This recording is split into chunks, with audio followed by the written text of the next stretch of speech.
waran haddii aan ku dhaho waxna weligaa si dhib ah uma taaban. Haa, xitaa moobilkaa gacanta ku haysid ma aha mid aad taabanaysid. Isugu ag fahansiiyey. Sidaa ognahay jirkeena wax walba oo wadada saaran waxa uu ka samaysan yahay atoms.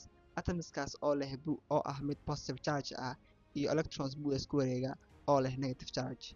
Sharciga Coulomb sida uu sheegayna shayada isku charge-ga waa kuwo mar walba isriixa halka shayada kala charge-ga ay yihiin kuwo mar walba isoo jiita. Sidaa daraadeed elektroonyada uu maqaalka ka kooban yahay iyo elektroonyada shayga gacanta dul saaraysa waa kuwo mar walba isriixa. Waxaa sidoo kale jira in the Pauli exclusion principle oo sheegayo in laba electron ee marnaba noqon karin hal quantum state. Yacni xitaa haddii isku wareeg yihiin waa inay mar walba kala jiha ahaadaan. Taasoo ayadana abuuraysa inay samaystaan xayndaab awoodee adag mar walba ay rabaan inay isku soo dhawaadaan. Laakiin maxaan dareenkaas taabashada u dareennaa? Ka soo qaad tusaale ahaan inaad taabanaysid miis. Atamyada miiskaas uu ka kooban yahay atamyada gacantaada uu ka kooban yahay markay isriixaan.